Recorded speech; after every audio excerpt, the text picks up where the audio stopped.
এই প্রবাসে নতুন যারা আসছেন তারা সহজে হাল ছাড়বেন। মনে রাখবেন, প্রবাসে যেহেতু আপনি আসছেন, আজ না হোক কাল সফল হবেন একদিন। শুধু সময়ের অপেক্ষা, একটু কষ্ট করতে হবে।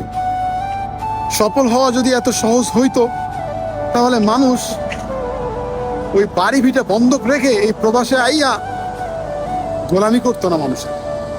এই প্রবাসে অনেক ধনীর দুলাল পইরা আছে নিজের স্বপ্ন পূরণ করার জন্য, অথচ দেশে কিন্তু তাদের কোটি কোটি টাকা পইরা আছে, তবুও নিজেকে সফল করার জন্য, নিজেকে প্রতিষ্ঠিত করার জন্য এই প্রবাসে পাড়ি জমায়। বুঝছেন?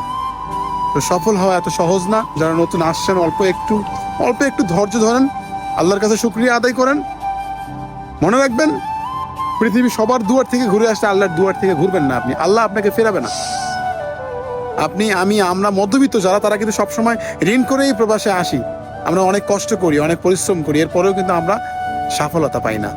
আর একটা জিনিস মনে রাখবেন, আল্লাহ তাআলা যে জিনিসটা দেয়, অতি সহজে জিনিসটা দেয়, ওই জিনিসটা কিন্তু অতি তাড়াতাড়ি আবার নিয়ে যায়। আর যে জিনিসটা অনেক কষ্টের পর দেয়, ওই জিনিসটা সারা জীবন থেকে যায়। তো জীবনে প্রতিষ্ঠিত হতে গেলে কর্মজীবনে একটু সময় লাগবে, তাই হাল ছাড়বেন না ভাই।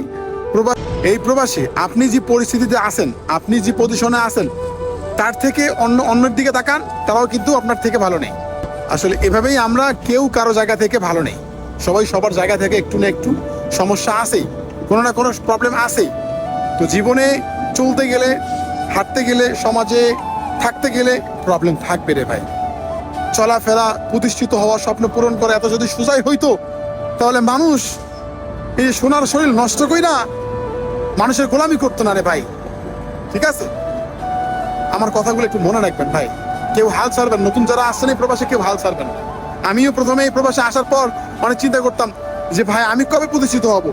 অনেক মানুষরা এত টাকা ইনকাম করে, এত টাকা স্যালারি পায়, এত অল্প দিনের মধ্যে আমি 1000 টাকা স্যালারিতে কবে কি করব। আল্লাহর রহমত যদি থাকে, যে 10 টাকা দিয়ে কিছু করতে পারবেন, আপনি 2 টাকা দিয়ে কিছু করতে পারবেন। সময় লাগবে ভাই, মনে ধৈর্য লাগবে, আল্লাহ তাআলার প্রতি বিশ্বাস রাখতে হবে, কখনো নিরাশ হবেন না। মনে রাখবেন, সবার রাস্তা যদি বন্ধ থাকে, তাহলে আল্লাহ তাআলার রাস্তা বন্ধ নাই। উনি আপনার জন্য যে কোনো রাস্তা একটা বের করেই দিবে। বুঝছেন? তাই যারা নতুন প্রবাসে আসবে